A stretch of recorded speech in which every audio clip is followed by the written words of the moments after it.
اور یہ لقیہ سے جب گردان آپ کریں گے تو لقیہ لقیہ لقیو ہوگا جو کہ لقو پڑا جائے گا. سمجھ رہے ہیں نا؟ یہ تو پھر وہ لقینا آگے شروع پانچویں چھٹے سے ہو جاتا ہے. تو یہ لقو اصل میں لقیو ہے.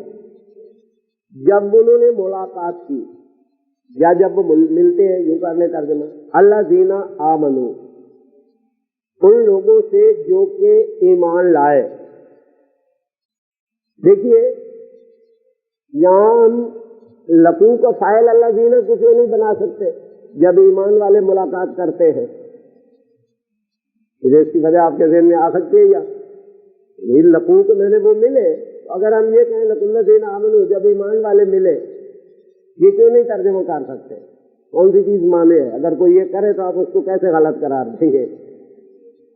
دیکھیے اگر اللہ زینا آمنو فاعل ہوتا تو پھر لقی فعل واحد آنا چاہیے تھا. وَإِذَا لَقِيَ الَّذِينَ آمَنُوا، ہاں یہ لقو جو پہلے ہی جمع آ گئی، معلوم ہوتا ہے اس کا فاعل کوئی اور ہے. اللہ زینا آمنوا مفعول ہو کے آیا ہے نا، اس لیے ہم ترجمہ کرتے جب وہ ملتے ہیں اللہ زینا آمنوا سے. لقو میں فاعل آ گیا، جب وہ ملتے ہیں ان لوگوں سے جو ایمان لائے. قالوا آمنا، وہ کہتے ہیں ہم ایمان لائے. یہ قالوا لقو کے ساتھ ہے، جواب شرط ہے. جو لقو ہے وہی فاعل ہے قالوا کے. تو جو لوگ جب وہ ایمان والوں سے ملتے ہیں کہتے ہیں آمنا، ہم بھی ایمان لائے. وَإِذَا خَلَوْا، اور جب وہ علیحدہ ہوتے ہیں. خلا یخلو خے لام واو مادہ، اس کے مادے ہوتے ہیں علیحدہ ہونا. خلا یخلو خلوتن، خلوتن اردو میں استعمال ہوتا ہے. فرق اتنا ہے کہ اردو میں ہم لمبی تے سے لکھتے ہیں، عربی میں چھوٹی تے سے لکھا جاتا ہے. علیحدگی خلوت. جب خلا کے ساتھ مثلاً وہ علیحدہ ہوئے خلو، لیکن کسی دوسرے کے ساتھ خلوت میں علیحدہ ہونا، ایک تو یوں ہی علیحدہ، مثلاً ان سے وہ علیحدہ ہو گیا، اس کے لیے تو خلا ہی کافی ہے. لیکن جس کی طرف گیا ہے علیحدہ ہو کر، اس صورت میں معنی پیدا کرنا ہوگا اس نے اس سے علیحدگی میں ملاقات کی، پھر اس کے ساتھ الہ کا صلہ تھا. خلا الہ فلان، وہ اس کی طرف علیحدہ ہوا، یعنی اس کے ساتھ خلوت میں اس نے کوئی بات کی یا اکٹھا ہوا. اس وجہ سے یہ شیاطین. اگر یوں ہوتا مثلاً وَإِذَا خَلَا شَيَاطِينُهُمْ، جب ان کے شیطان علیحدہ ہوتے ہیں، پھر یوں بھی بات قرآن میں آتا ہے نا وَإِذَا خَلَا بَعْضُهُمْ إِلَىٰ بَعْضٍ، اس میں خلا کا فاعل بعضهم بھی اور الہ کا استعمال بھی، ان میں سے کوئی کسی کے ساتھ علیحدہ ہوتا ہے. یہاں فاعل نہیں ہے بلکہ خلو کی ضمیر جمع جو ہم ہے وہی فاعل ہے. جب وہ علیحدہ ہوتے ہیں الہ شیاطینہم، اپنے شیطانوں کی طرف، یعنی خلوت میں ان کے ساتھ جاتے ہیں، تنہا ہوتے ہیں. شیاطین شیطان کی جمع ہے، اس کی بات پہلے ہو چکی ہے. اور یہ کہ شیاطین کے معنی بہت سے ہوتے ہیں، اس میں سرکش شریر لوگ، غنڈے، بدماش، سب کچھ کا معنی ہی اس میں ہے. بڑے اور خراب لوگ بھی شیطان کے معنی میں آتا ہے. بات تو صرف اتنی ہے کہ ہم تمہارے ساتھ ہیں. یہ آگے 5ویں 6 پارے میں انما بھی آئے گا. یہاں ہے انا اور اس کا اسم دونوں، یعنی انا نا یا انا ایک ہی چیز ہے. قرآن میں دونوں طرح استعمال ہوتا ہے. انا اور ضمیر جمع متکلم ہے. معکم تمہارے ساتھ ہے. یہ معکم ظرف ہے، جار مجرور کے طور پر آتا ہے، کیونکہ ما ایسا ظرف ہے جو ہمیشہ مضاف ہو کر ہی آیا کرتا ہے. اس طرح سے یہ قائم مقام خبر ہو گیا نا، یعنی انا موجودون معکم یا کائنون معکم. انما بات صرف اتنی ہے کہ پھر وہی آ گیا نحن مستہزئون، ہم استہزاء کرنے والے ہیں. استہزاء یستہزئ، مادہ اس کا ہے ہے رے حمزہ. اور حمزے کے استعمال میں بڑی بحثیں ہوئی ہیں. کہتے ہیں کہ مکہ کے لوگ حمزہ نہیں بولا کرتے تھے، اور یہی وجہ تھی کہ حضرت عثمان کے 6 نسخوں میں حمزہ نہیں لکھا گیا تھا، سوائے اس کے کہ وہ حرف کے شروع میں آ رہا، جیسے انا ما میں آیا، انا میں آیا، تو یہ شروع میں آ رہا ہے نا، اس کو وہ الف کی شکل میں لکھتے تھے. لیکن اگر کہیں سینٹر میں آیا ہے، کہیں اینڈ پہ آیا ہے، وہ اس قرآن میں مطلق یہی مستہزئون دیکھ لے، حمزہ نہیں ہوگا، مستہزئون لکھا ہوگا، دے کے بعد واو لکھی ہوگی. اور بعض لوگ اس کو اس طرح شاید پڑھتے بھی ہوں. یہ بعض عرب لوگ حمزہ پڑھتے تھے، بہرحال مکے کے لوگ نہیں پڑھتے تھے، اور شاید مدینے میں بھی کم پڑھتے تھے، اس لیے یہ حمزہ چھوڑ دیا گیا تھا. یہ تو اس کے املا وغیرہ کی بات ہے. استہزاء یستہزئ ہے سے حمزہ مادہ، کبھی کبھی یہ حمزہ واو میں بھی بدل جاتا ہے. قرآن میں آتا ہے ہزوا ولعبا، وہ حمزہ واو میں بدل لیتے ہیں، ہزوا نہیں پڑھتے. یہاں حمزہ ہے استہزاء یستہزئ استہزاء. استہزاء اردو میں استعمال ہوتا ہے کسی کا مذاق اڑانا، تمسخر کرنا. تمسخر خود عربی لفظ ہے جو شاہ صاحب نے ترجمہ کیا. ریڈیکیول کرنا یعنی مطلب یہ ہے کہ اس کو بے وقوف بنانا، جس میں اس کی کنٹمپٹ اور حقارت بھی پائی جاتی ہے اور اپنی چالاکی کا بھی کچھ پہلو ہوتا ہے. تو مستہزئون اس کا اسم فاعل ہے استہزاء یستہزئ کا. ہم تو استہزاء کرنے والے ہیں، ترجمہ تو یوں ہوگا، لیکن بعض نے کیا ہم تو استہزاء کرتے ہیں. اگر یہ ہوتا تو پھر ہونا چاہیے تھا انما نحن نستہزئ، پھر تو فعل یوں ہونا چاہیے تھا نا. یہ جملہ اسمیہ لگایا ہے، جملہ اسمیہ کے اپنے کچھ مثلا اگر کہنا ہو کہ انا اکتب اور انا کاتب، ان میں کچھ فرق ہے معنی میں. اکتب تو اس وقت لکھ رہا ہوں، اور ہو سکتا ہے کہ انا کاتب ان کا معنی ہو کہ میں تو مستقل یہ کام کرتا ہوں. جملہ اسمیہ اور فعلیہ کے بالکل ہم معنی نہیں ہوتے کہ ایک دوسرے کو ریپلیس کر دیں. تو انما نحن نستہزئ کا معنی تو ہوگا یہ نہیں. اسی ایک وقت میں مستہزئون میں یہ معنی ہو جاتا ہے کہ یہ عادت ہی ہے جملہ اسمیہ میں اس وجہ سے. مستہزئون اسم فاعل ہے، استہزاء ہے سے حمزہ مادہ سے. اللہ یستہزئ بہم، اللہ ان سے مذاق کرتا ہے یا تمسخر کرتا ہے. اللہ ان کا استہزاء کرتا ہے. یوں کہنے اردو میں استہزاء استعمال ہوتا ہے، بعض مترجمین نے شاید استعمال بھی کیا، تمسخر کیا ہوگا. یہ قرآن میں فخر یسخر بھی آیا ہے نا، لا یسخر قوم من قوم، اس کا معنی بھی وہی ہے. تو تبصر بھی اس تین مادے سے عربی لفظ ہے. اور استہزاء اردو میں بہرحال استعمال ہوتا ہے. اگر خالص سے اردو لانا ہو تو پھر مذاق یہ اکٹھا کرنا.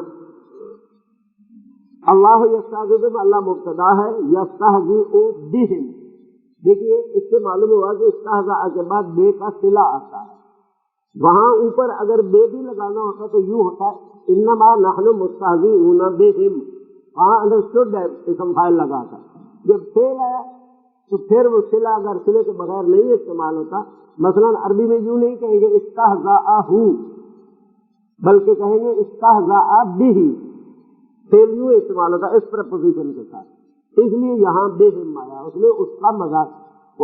فخر یسخر ہو تو اس کے بعد من آتا ہے. مثلا سخر من ہو و استہزأ بہ، یوں استعمال ہوگا. اگر میں نے چاہے ایک ہی ہو چھٹا کرنا، لیکن جیسے انگریزی میں ایک ورب اور پریپوزیشن کے ساتھ ہوتا ہے، دوسرا دوسرے کے ساتھ ہوتا ہے. تو استہزاء جب آئے تو پھر بے کا صلہ استعمال، اس کو صلہ کہتے ہیں جسے آپ انگریزی میں ورب کا پریپوزیشن کہتے ہیں. اللہ ان کے ساتھ مذاق کرتا ہے یا ان کا ٹھٹھا اڑاتا ہے، جو بھی ترجمہ کرے اللہ ان کے ساتھ استہزاء کرتا ہے. یہ کہ اس استہزاء سے کیا مراد ہے، اور اللہ تعالیٰ تو پاک ہے، اور یہ تفسیروں میں اس سے بحث بہت کچھ مل جاتی ہے کہ یہ زبان اور ادب کا اس میں کیا دخل ہے اور معنی کیسے چینج کرتے ہیں وغیرہ. وَيَمُدُّهُمْ، اور ان کو وہ کھینچتا ہے. مد یمدو کے اصل معنی تو ہوتے ہیں دراز کرنا، کھینچنا. پھر ایک معنی اس کا مہلت دینا بھی ہو جاتا ہے، کیونکہ وہ بھی ایک چیز کو گویا کہ ٹائم کو آپ کھینچ رہے ہیں. ان معنوں میں مد یمدو کا معنی مہلت دینا. قرآن میں اس کے لیے املا یملی بھی آیا ہے، انما نملی لہم، اس کے معنی بھی ڈھیل دینا ہوتے ہیں. محلا یمہلو بھی آیا ہے، امہلا یمہلو بھی آیا ہے. ان سب کے معنی ڈھیل دینا، مہلت دینا کیا ہوتا ہے. تو مد یمدو کا معنی لفظی تو ہے کھینچنا، لمبا کرنا، دراز کرنا، اور یہاں مراد ہوگا ان کو وہ مہلت دیتا ہے، رسی لمبی کرتا ہے. آگے ہے فی طغیانہم، طغیان توئے غیر یہ مادہ سے مصدر ہے. یطغا، تغا یطغا بھی استعمال ہوتا ہے، ہو سکتا ہے یہ تغا یطغو بھی ہو، لیکن بہرحال صحیح شاید ثلاثی سے واوی سے آتا ہو، لیکن جائی ہے. توئے غیر یہ مادہ، اس کے معنی حد سے بڑھنے کے ہوتے ہیں. سرکشی کا معنی بھی اسی لیے اس میں آتا ہے طغیان. یہ ہمارے ہاں جو دریا کی طغیانی کے لیے یہ لفظ آتا ہے تو یہ بھی خود عربی میں استعمال ایک طرح سے ہوا ہے. انا لما طغى الماء حملناكم في الجارية، جب پانی حد سے بڑھ گیا. وہ جو طغیانی کا لفظ ہے وہ یہی طغیان ہے جو اردو میں آیا ہے، اور خود مصدر طغا یطغو، طغا یطغا ہونا چاہیے تھا، کیونکہ قرآن میں لما تغل ماضی کا اس طرح استعمال ہوا، یطغا سرکشی اختیار کرنا، طغا یطغا ہی ہے جو قرآن کا استعمال تو ہے، لیکن میرے ذہن میں آتا ہے کہ شاید یہ طغا یطغو بھی کہے واوی سے بھی آتا ہو، واوی یائی بعض دفعہ انٹرچینجیبل ہوتے بھی ہے، تو طغیان کے میں نے بہرحال سرکشی اور حد سے بڑھنے کا ہے، ان کی سرکشی فی طغیانہم، ان کی سرکشی میں یا اپنی سرکشی میں، یا مہون آما ہے یا ما ہو بافتہ یافتہ سے، اس کے معنی ہوتے ہیں پریشان گھومنا، سرگشتہ، یعنی کوئی مقصد سامنے نہیں ہے بلکہ بس گھوم پھر رہے ہیں، بنی اردو والوں نے اور ترجمہ اس کا بہک رہے ہیں کیا، بہکنا بھی ترجمہ ہو، اما یا ما کا معنی یہ نہیں جیسے گروپ جسے کہتے ہیں نا انگریزی میں کہ کوئی راستہ سامنے نہیں ہے بلکہ یوں ہی سمجھ تو یہ جیسی جسے کہتے ہیں، کچھ اس طرح کا اس کا معنی ہے بنیادی۔ تو شاہ صاحب نے تو کیا ہے سرگشتہ ہے، یعنی صرف گویا کہ وہ ٹھیک طور پر کام نہیں کر رہا، اور اس طرح سے جیسے آدمی تو بہکنا ترجمہ کیا، اور کس طرح سے کیا انہوں نے بہک رہے ہیں، اور کوئی بھٹک رہے ہیں کیا، بھٹکنا تو دلہ کے ساتھ ترجمہ ہوتا ہے، اس لیے عموماً بہکنا کیا۔ اچھا، بہکتے پھرتے ہیں یا مہون یوں ترجمہ ہوگا۔ اب اس کو ہم دو طرح ترجمہ کر سکتے ہیں، یا تو کرے یمدہم فی طغیانہم، اللہ ان کی سرکشی میں ان کو ڈھیل دیتا ہے، یعنی یمدہم کے ساتھ ملائیں طغیانہم کو، اور پھر کہیں کہ اللہ ان کو سرکشی میں ڈھیل دیتا ہے، یا مہون وہ بہکتے پھرتے ہیں، یا کرے اللہ یستعذی بہم ویمدہم، اللہ ان کا استہزاء کرتا ہے اور ان کو ڈھیل دیتا ہے، یا مہون فی طغیانہم، یا طغیانہم کو ادھر ملا لیں، جیسے وہ پہلے آیا نا کہ لفظ بعد میں مما رزقناہم ينفقون، اس طرح سے کر لیں تو پھر ترجمہ ہوگا کہ اپنی سرکشی میں بیٹھتے پھرتے ہیں، یہ بھی یوں ہی ایک ترجمے کی صورت ہو سکتی ہے۔ اب معلوم نہیں کہ مترجمین نے کس طرح کا، یعنی جو ٹکڑا ہے نا فی طغیانہم، اس سے گنجائش دونوں میں موجود ہے کہ یمدو ان کی طرف ملا کہ ان کو وہ ڈھیل دیتا ہے ان کی سرکشی میں، یا مہون گویا کہ آگے کا پھر نتیجہ یہ ہے کہ وہ بیٹھتے پھرتے، یا یستعذی بہم ویمدہم ان کا استہزاء کرتا ہے، ان کو مہلت دیتا ہے، یا مہون فی طغیانہم اپنی سرکشی میں بیٹھتے پھرتے ہیں۔ اولئک الذین اشتروا الضلالۃ بالہدی فما ربحت تجارتہم وما کانوا مہتدین۔ اولئک پڑھ چکے ہیں آپ، مبتدا ہوا، اور یہ اللہ دین سارا جملہ یعنی اس میں موصول اور اگلا سارا جملہ صلہ مل کر وہ اولئک کی خبر ہی آئے گا۔ اللہ دین جو کہ اشتروا، اس پہ غور کیجیے، یہ لفظ سین رے یہ مادہ سے باب استعال ہے، اشترا یشتری، اصل میں تھا اشترا یا، پھر وہ بنا اشترا، اشترا یا کی گردان کریں آپ، اشترا یا یعنی اصل کی، اشترا یو یہ بنے گا اشترو، اشترو نہیں بنے گا، کیونکہ زبر والی جو زبر ہی رہتی ہے نا، زیر یا پیش کی پیش ہوتی ہے نا، یہ قاعدہ آپ کو پڑھایا تھا، اگر اشترے وو ہوتا ہے تو اشترو ہوتا، اشترو وو ہوتا ہے تو اشترو ہوتا، اشترا وو وہ اشترو ہی رہے گا، جو یہ ہے وہ اڑ جائے گی درمیان میں سے، کیونکہ یہ اور واؤ جمع ہو گئی ہے نا تو یہ اڑ جائے گی، باقی رہ گیا اشترو۔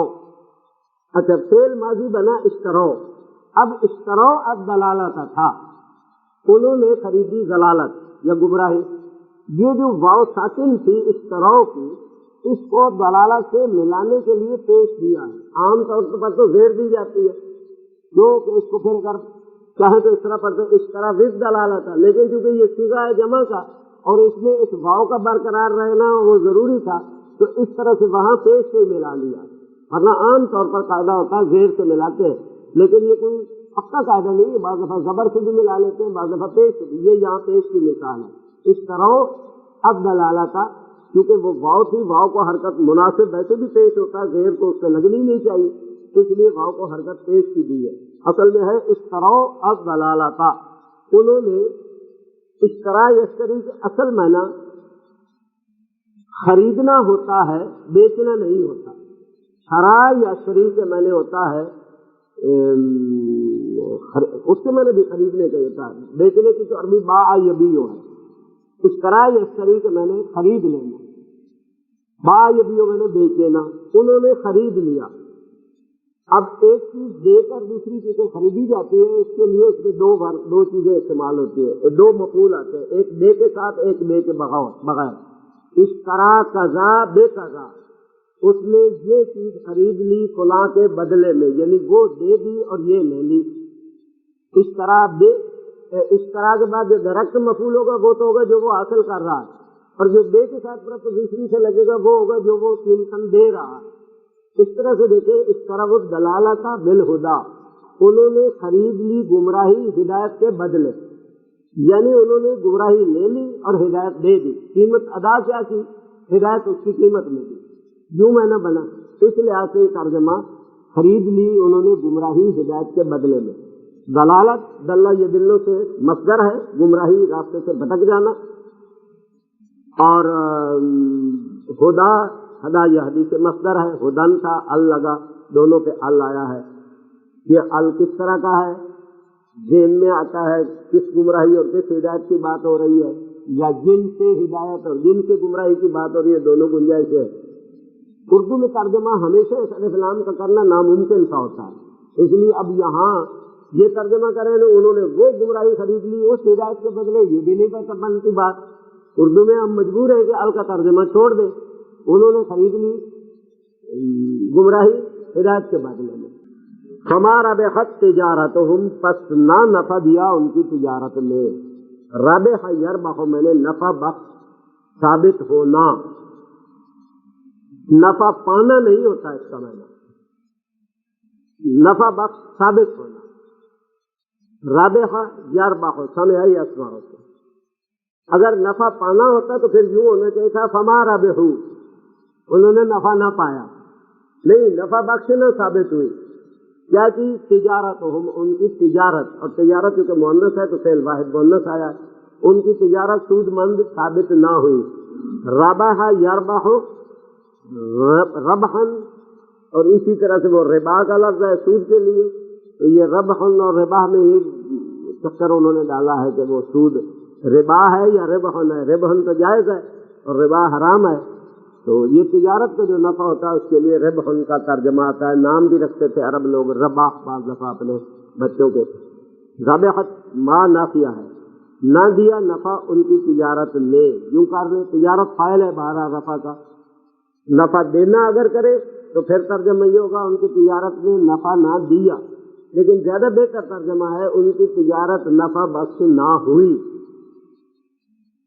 کیونکہ یہ جو ہم ہے یہ تو تجارت کا ان کی تجارت ہے، اگر ہوتا نا ان کی تجارت نے ان کو نفع نہ دیا تو پھر یہ ہونا چاہیے تھا فما ربحت التجارت، فما ربحت هم التجارت، پھر تو یوں بن جاتا ان کو نہ نفع دیا تجارت میں، تو ربح کا کوئی مفعول نہیں درکار ہوتا، یہ فعل لازم ہوتا ہے، نفع بخش ہونا یا یعنی نہ ہونا نفی ہو جائے گا، تو اس لیے نفع دینا لازم نہیں ہے، نفع دینا معنی نہیں ہے تو متعدی بھی نہیں ہے، بلکہ نفع بخش ہونا ہے تو یہ تو فعل لازم ہوگا، ان کی تجارت نفع بخش نہ ہوئی۔ وما کانوا مہتدین ما نافیہ ہے، اور قانون اسی طرح سے آیا ہے کہ کانا کو فعل ناقص مانے اور محتدین کو اس کی خبر مان لیں۔ ہم نے جدید گرامر کے لحاظ سے آپ کو یہ بھی بتایا تھا غالباً کہ جو ذرا مجددین ہیں گرامر کے وہ کہتے ہیں کہ فعل ناقص والی اس طرح کو وہ کہتے ہیں چھوڑو، یہ کہنا ہی غلط ہے کہ یہ فعل ناقص ہے اور اس کا ایک اسم ہے، اس کی خبر ہے، وہ کہتے ہیں کانا فعل ہے اور محتدین اس کا حال ہے، بس سیدھا وہ کہتے ہیں کہ جو فعل ناقص کا کی خبر ہوتی ہے وہ اصل میں اس کا حال ہوتا ہے۔ تو جدید گرامر والوں کے لحاظ سے ترکیب کی جائے تو یہ ہوگی وما کانوا محتدین، کانوا فعل اور محتدین حال اس کا، وہ نہیں تھے اس حالت میں کہ ہدایت پانے والے ہوتے، قرآنی گرامر میں کہیں گے کانا کی خبر ہے۔ محتدین اہتداء یہتدی، ہے دال یہ جو مادہ آپ نے پڑھا ہے وہ باب افتعال سے ہے، تو پھر اہتداء یہتدی یوں بنے گا، ماضی مضارع افتعال یفتعل، یہ یفتعل، اور اسے اسم فاعل بنے گا محتدیون، جو کہ پڑھا جائے گا نہیں بتا سکتے، محتدیون قاضی کی طرح، محتدین محتدین ال لگ جائے تو محتدی، محتدیون کو جب آپ جمع کریں گے تو محتدیان محتدیون بنے گا، وہ جو محتدیون ہے وہ بن جائے گا محتدون، جر اور نصب میں بنے گا محتدین، جو کہ اصل میں ہے محتدینا، اصل ہم وزن دیکھیں تو وہ یہ ہے، مفتعلین کا وزن ہے اس کا۔ اہتداء یہتدی کے میں نے ہدایت پانا ہوتا ہے، ہدا یہدی میں نے کسی کو ہدایت دینا، راستہ دکھانا، اور اہتداء یہتدی کا معنی راستہ پا لینا یا ہدایت پر ہونا، اس طرح سے آتا ہے۔ محتدن محتدی قرآن میں دونوں طرح استعمال ہوا ہے، بعض دفعہ یہ لکھتے ہی نہیں اور صرف لکھ دیتے ہیں محتدن، اور بعض دفعہ یہ لکھتے ہیں پھر محتدی بھی ہو سکتا ہے۔ تجارت کا جو لفظ ہے اس کا مادہ تو تے جیم رے ہی ہے، اور یا ثلاثی سے شاید استعمال ہوتا ہو، لیکن عام طور پر اس کو باب استعال سے استعمال کرتے ہیں۔ تاجارہ یت تاجرو، تو ان معنوں میں تجارت کرنے کے لیے باب استعال سے جائے گا تو اس کی اپنی تے بھی مل جائے گی نا، پھر وہ اتباع یتبعو کی طرح تے ڈبل ہو جائے گی نا، تو تاجارہ یت تاجرو یوں تو کرتے ہیں۔ شاید ثلاثی سے بھی استعمال ہوتا ہے، قرآن میں بہرحال نہیں استعمال ہوا ثلاثی سے، یتجرونا ہو سکتا ہے کہ ہو، اس لیے کہتے ہیں کہ ہوگا کہ جب اسم فاعل اس کا موجود ہے تاجرون، تاجارہ ثلاثی کا استعمال بھی ہوگا، کوئی تاجارہ یتجرو، تے کے بہت تھوڑے مادے ہیں، آپ ڈکشنری میں دیکھیں جو تے کی پتی ہے مشکل سے اس کے 4 صفحے بھی نہیں ہوتے، ایسے بہت کم مادے ہیں جن کا فے کلمہ تے ہے، یعنی سب سے کم ڈکشنری میں اگر کوئی ہوگی نا حروف کی پتی تو وہ تے والی ہوگی۔ بہرحال یہ ہے ان سے تاجرہ، باب استعال سے بھی استعمال ہوتا ہے، باب استفعال سے بھی استعمال ہوتا ہے، استاجرہ یستاجرو، وہ بھی نہ استاجرہ یستاجرو اس سے نہیں ہے، وہ تو اجر سے، وہ اس سے نہیں ہے۔ تیز رے اپنی جگہ ایک مادہ ہے، باب استعال سے تو استعمال ہوا، اور معلوم ہو بالا تاجرہ یتجرو سے مصدر ثلاثی تجارت ہوگا۔ بیک گراؤنڈ میں اگر دیکھیں جو آیتیں چل رہی ہیں تو منافقت کی ہے، ایمان لایا پھر وہی گمراہی لی اور ہدایت کو ہاتھ سے دے دیا ہے۔ اگر پس منظر میں دیکھیں تو پھر وہ معنی بالکل ٹھیک بنتا ہے، ان کے پاس ہدایت آئی، بظاہر انہوں نے ہدایت قبول بھی کی، پھر وہ دے دی اور گمراہی لے لی۔